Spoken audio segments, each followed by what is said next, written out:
Today's show is all about civil engineering. What is a civil engineer, you asked? And what is the difference, I asked, between a civil engineer and a washing machine engineer? Is it simply that civil engineers wear suits?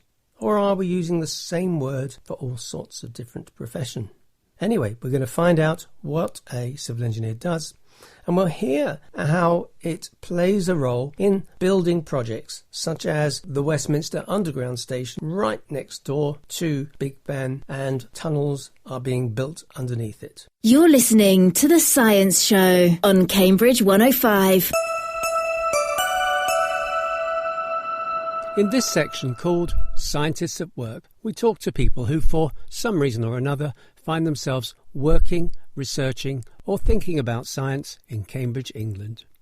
You'll also hear how engineers are involved in the biggest engineering project in Europe right now, which is the creation of a railway line running right across London underground. This railway line, called Crossrail, runs tunnels under thousands of buildings, and civil engineers are going to be needed to ensure that not one of them develops a little crack in the wall. Engineering might be one of those areas of science that we really didn't learn about at school. Firstly, where does engineering fit into the set that we call chemistry, physics, biology, maths?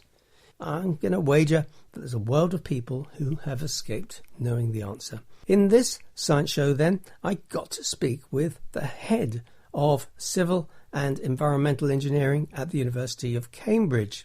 He is Professor Robert Mair, and from this recorded interview alone, you're going to hear about his fabulous track record. It is quite a long interview, but for sure, by the end of it, you will have found out pretty much what civil engineering has to offer. Well, I'm head of civil engineering here in the Cambridge Engineering Department. Civil engineering encompasses a very wide range of things. I think people tend to think civil engineering, oh, that means bridges and tunnels and things. It's true that bridges and tunnels are included in civil engineering, but it also involves a great deal more. We have very strong environmental engineering aspects because much of what is needed to fix this planet in terms of reducing carbon, having sustainable solutions, are really down to civil engineers. So there are really big new rethinking is going on about our future cities, our future environment. How will the next few generations be existing in urban areas? And it's very striking that in the world, the percentage of the population that live in urban areas is increasing very rapidly. So back in perhaps 30 or 40 years ago, probably nearer a third of the world's population lived in cities. The future predictions, only a matter of 10 or 20 years ahead, are that two-thirds of the world's population will live in cities. And that's, of course, two-thirds of a much bigger figure.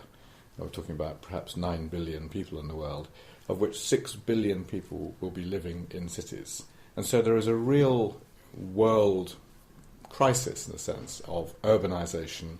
How are we going to actually create these city environments which will be tolerable and sustainable to live in? And that's very much in the realm of the civil engineer. When you're talking about cities, you're probably connecting with the Crossrail project, which is a railway going across London.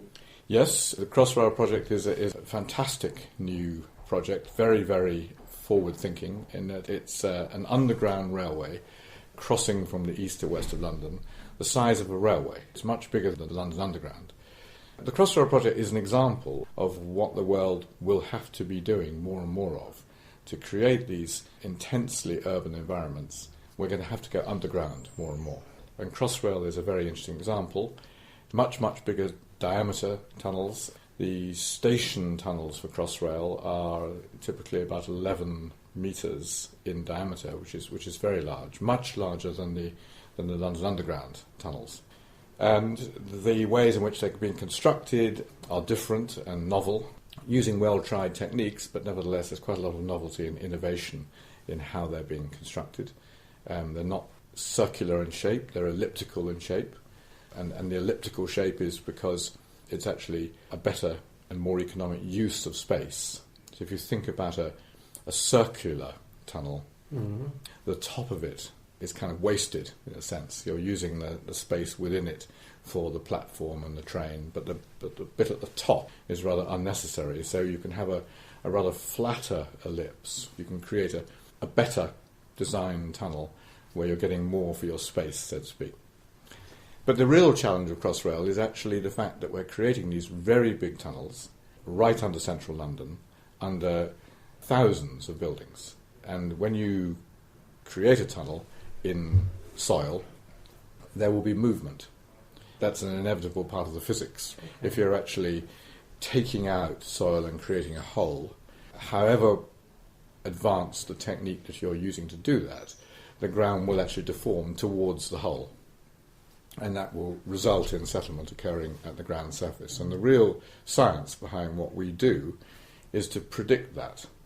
And so we have very complex systems for doing boreholes. There were hundreds of boreholes done all the way across London on the route of Crossrail. And samples of soil were taken from considerable depths, going down to perhaps 50, 60 metres below the ground surface. And those samples are very special because they're pretty much what we call undisturbed. In other words, the drilling techniques are refined to such a point that you're extracting a sample of clay, a cylindrical sample, typically about 100 millimetres in diameter and about 200 millimetres in height. And that's taken to laboratory and put into a special testing machine, and very careful stress-strain measurements are made on that clay sample, from which we then feed that into computer programs that model the behaviour of that clay. And it's quite complicated. It's not a linear elastic material like steel or like concrete. It's very non-linear. In other words, it goes plastic very easily. And we use that mathematical relationship to predict how much movements will take place when these very large tunnels are being excavated. And those movements will cause settlements, and we can predict how much the buildings will be subjected to settlement and whether or not the buildings will be damaged, which is critically important. That's very much what civil engineering is all about. The design process is actually to ensure that whatever is being done will not have an adverse effect on the environment and on the general public. The thing that chimed with me was this tunnelling under Big Ben. Yes. If you pardon that pun. Yes. Presumably when they started to build Big Ben, somebody said, well, you need to go down a metre to get a good footing, put in some hardcore and then build up from there. And now you're going way underneath that. That's correct. That's correct. Personally, for me, the biggest technical challenge in engineering practice that I've ever had, and that was before I came to Cambridge as a professor. So at that time, I was running a company that I started with two friends, which specialised in geotechnical engineering. Okay. And geotechnical engineering is what I've already been describing. It's the application of the science of how soils and rocks behave when you do things to them. You load them with foundations or you unload them with excavations like tunnels. But essentially that's what geotechnical engineering is about. Big Ben, you're completely right. The Victorian engineers were pretty brave in the 1860s when they built the Houses of Parliament after they'd been burnt down. On the site of Big Ben, they simply, exactly as you say, they dug a hole. We're very close to the River Thames there, and they went on digging down until the water was coming in too much, and they stopped, and they just chucked in, exactly as you described, hardcore sort of rubble and stones, and then some mass concrete, some rather primitive in those days, not reinforced concrete as we know today, but just concrete without reinforcement in. And that was it. That was the foundation for Big Ben. And in today's terms, the pressure on that foundation from Big Ben is very, very much higher than would be used by modern engineering. So it was a brave thing to do. And in fact, Big Ben, we know this because we have very accurate records. Big Ben is in fact leaning, not perceptibly to the naked eye, but it is when you make measurements. Already it is leaning to the north. So that when the Jubilee Line extension project, which was a big London Underground project in the 1990s, when that was being initiated, that involved a completely new station, Westminster Station, that many people will know, right opposite Big Ben, a very fancy new nice. and very exciting station, which I was very closely involved with. acting on behalf of London Underground. And that station involved essentially constructing a very deep hole, the deepest in London ever, down to a depth of about 40 metres, and constructing the station within that. And Big Ben was only 35 metres away from the edge of that hole. And you can sort of imagine, just by almost by simple drawing a 45-degree line from the bottom of the hole upwards, that the movements that would be caused to the ground by creating that very large hole would inevitably affect Big Ben, and would cause Big Ben to move further in the direction north, in the direction towards that new station. So that we had a real challenge as to how to protect Big Ben from moving by an unacceptable amount. And to compound the problem between the new station and Big Ben, in Bridge Street, which is the street running directly outside the station, below that street would be two new station platform tunnels for the Jubilee Line extension. So the combination of the deep hole and the new tunnels would undoubtedly have caused Big Ben to move unacceptably. And therefore we created a new process, which we'd already experimented with a few years earlier in London. And the process we developed was called compensation grouting, which involves some very, very intricate science of predicting how much Big Ben would move if nothing was done, and then saying, okay, before we do any construction, we're going to create a shaft in the middle of Bridge Street, some distance from Big Ben. It's a vertical hole, and it's quite large in diameter, about 6 metres in diameter. From that shaft, at a depth of about 20 metres below ground, horizontal tubes were drilled into the ground in a fan spreading right under the foundations of Big Ben. So between the tunnels, which were going to be deeper, and the foundations of Big Ben, these fan of steel tubes were placed in the ground before any excavation took place. And those tubes are very special because they have holes in them every 500 millimetres, every half metre. And each hole is covered with a very tight rubber sleeve, a bit like a hockey stick handle or a cricket bat handle.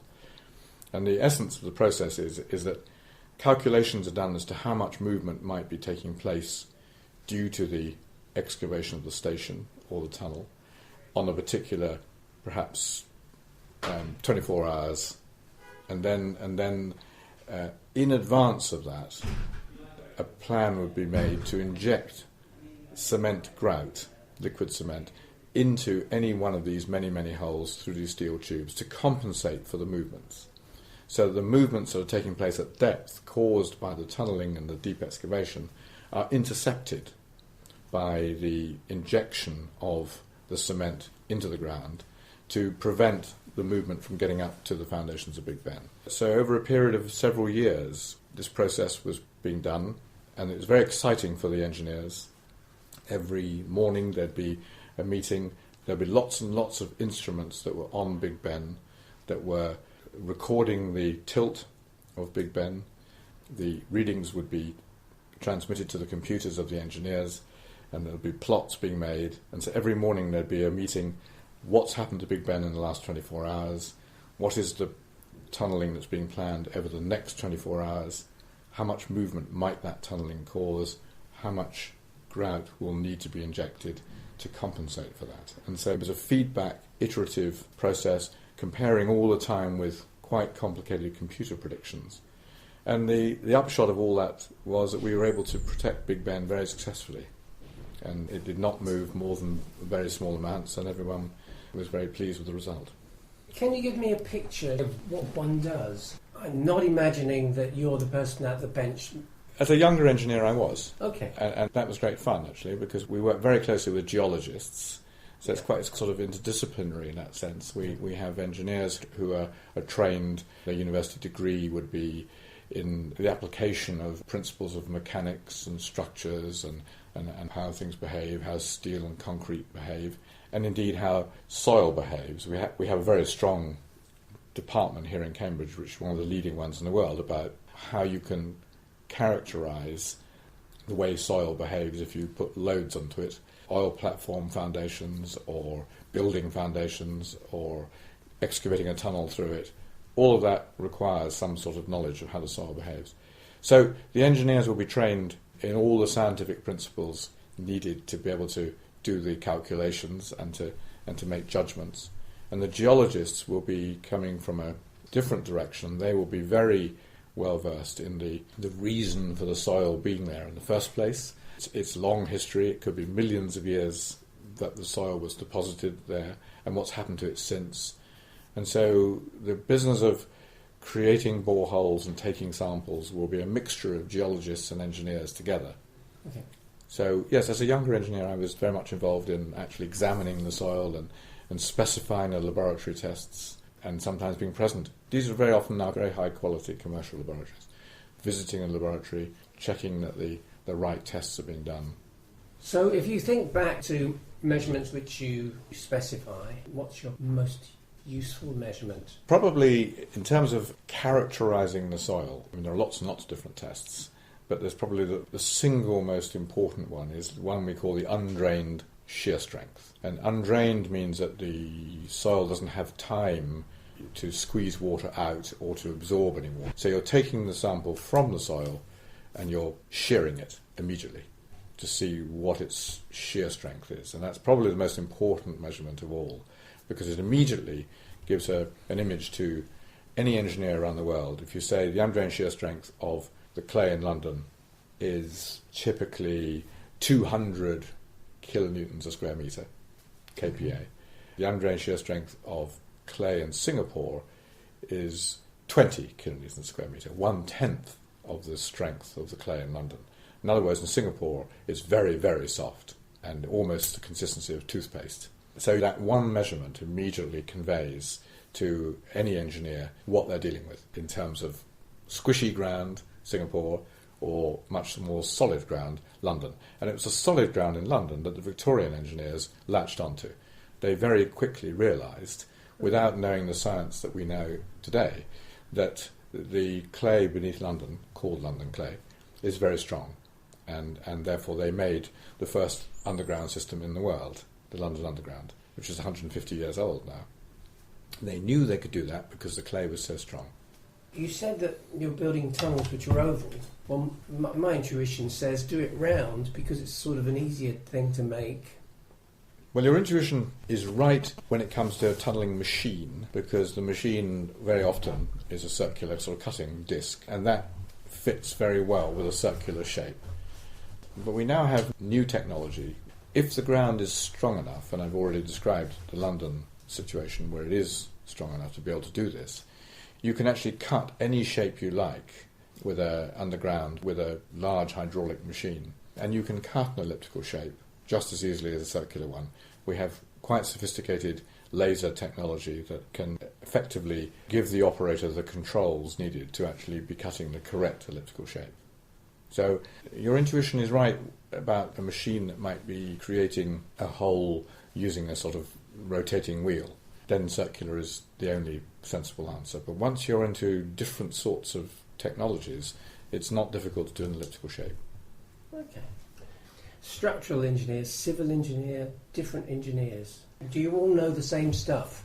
I think the answer broadly is yes, but there is a terminology problem in this country, and you're absolutely right to highlight that. It is a constant source of irritation to me and to many of my colleagues in the engineering world that if one rings up about a faulty dishwasher, then the voice at the other end of the phone may well say, we'll send an engineer. In truth, the person who comes to fix the problem of the dishwasher is a very skilled person, there's no question, but they're not a trained engineer in the real sense of the word. They may be a skilled technician and know a lot about dishwashers, but engineering is much wider than that. And I think we have a sort of terminology problem there. But the structural engineer who might advise on whether or not a building needs to be underpinned is almost certainly a qualified chartered engineer and will have an engineering qualification and will know what he or she are talking about in terms of structure of the building. All of that is embraced within civil engineering. So I have colleagues here in the engineering department who are structural engineering experts, who know a lot about suspension bridges, or about reinforced concrete, or about the use of glass facades as a structural material. So a structural engineer is part of civil engineering. Okay. So a big civil engineering project like Crossrail will employ lots of structural engineers, lots of geotechnical engineers, lots of environmental engineers. That's another point I was going to make, that the environment is ever of increasing importance.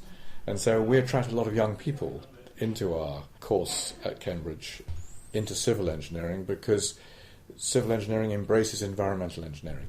We get a lot more women coming into civil engineering who are interested in creating solutions to environmental problems. Okay.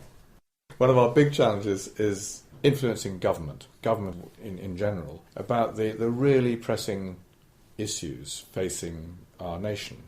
We need to be a thriving economy. We need to have a very strong manufacturing base. We need to have an infrastructure that is fit for the 21st century for a leading economy. And so there are some really important engineering issues to address. And we have, all of us who've travelled on the continent will see what a very efficient railway system the Germans have, the Dutch have, the French have, the Italians have. And there's examples there, and there are quite important issues to be addressing about our own infrastructure, which was, in Victorian times, second to none. We led the world in our infrastructure. We had the first canals, we had the first tunnels, all kinds of engineering that we were so good at. Now we're still very good at engineering, but we have a lot of persuasion to do to convince the government to prioritise certain kinds of infrastructure. Now I know that's not easy in difficult financial times, but only very recently we've seen the rather shocking phenomenon of the railway at Dawlish, just after Exeter on the way to Cornwall, swinging in the wind because the very high levels of waves and rainfall and flooding washed away the railway. Now, the rest of the world were quite incredulous this could happen in what is regarded as one of the world's top economies. So we have a lot of engineering, and both scientists and engineers, and frankly they're not different. I think that's another point to make. Engineering is simply the application of science to create things. So it's very often misunderstood as being somehow something deeply more mechanical. It's not necessarily the case. So it's engineers who are devising the World Wide Web. Tim Berners-Lee won the Queen's Prize for Engineering, which is a worldwide prize equivalent to the Nobel Prize. And he is an engineer, and he created the World Wide Web. So engineering embraces computer scientists, it embraces mathematicians, it embraces physicists, it embraces all sorts of disciplines.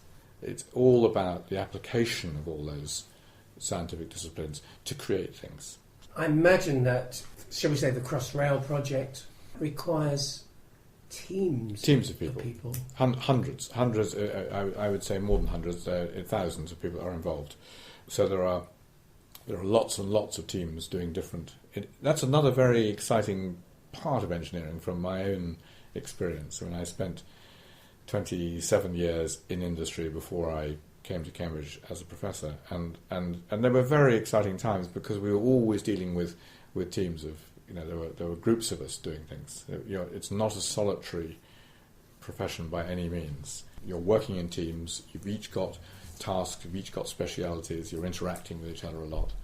And certainly the Crossrail design process involved many, many hundreds of engineers of many different sorts of disciplines, of all ages. And now it's under construction. The actual project, when you visit them on the site in London, there are hundreds and hundreds of people having a very interesting, exciting time. And many of our students are involved there as well. Yes. Making measurements, interacting with the people on the site. It's an exciting thing to be. It's a gift of a classroom. Yes, it's a living. Crossrail's a living laboratory for us. It's actually embodying new things happening, new predictions being made, new scientific calculations being undertaken, and then measurements being made to compare with those predictions, those calculations, to refine those calculations. And we're putting special new fibre optic devices in to measure the response of the ground to tunnelling. We're using wireless technology much more, so we're putting little devices in the tunnels and on foundations and so on to tell us what's happening to those tunnels and foundations, but without wires. So using a lot of very smart new technology. Are we happy with engineering in the sense that is it a tarnished name as far as women are concerned, as far as girls coming in? No, I would say not. I mean, I think it's up to engineers and the engineering professions to publicise the exciting things they do, to make it very clear to school children, boys and girls, contemplating scientific subjects, that if they really want to use their science in a very interesting and exciting way, then engineering is a great route for them to do that. I think we just have to continue to sell that message. School teachers, it has to be said, often are rather badly informed and think that their best scientists, boys and girls, should not go near engineering because that somehow is some sort of lower grade. And that simply isn't correct at all. So the science that lies behind engineering is the very highest grade science, and it's simply a different view as to what you're doing with the science. Rather than pursuing the pure science in its own right, you're actually saying, okay, how are we going to use these scientific principles to innovate, to create new things, to manufacture new things, to build new things? That's a perfect explanation. Thank you very much. That's pretty much all for today's show. Scientists at Work is made by the Science Show team on Community Radio Cambridge 105. You can also find past episodes on the website www.cambridge105.fm. You can also subscribe to future podcasts with the iTunes Store. You can get in touch with us on the email science@cambridge105.fm or on Twitter @105science. Till next time, it's bye from the Science Show team of Roger Frost and Chris Crease. You're listening to The Science Show on Cambridge 105.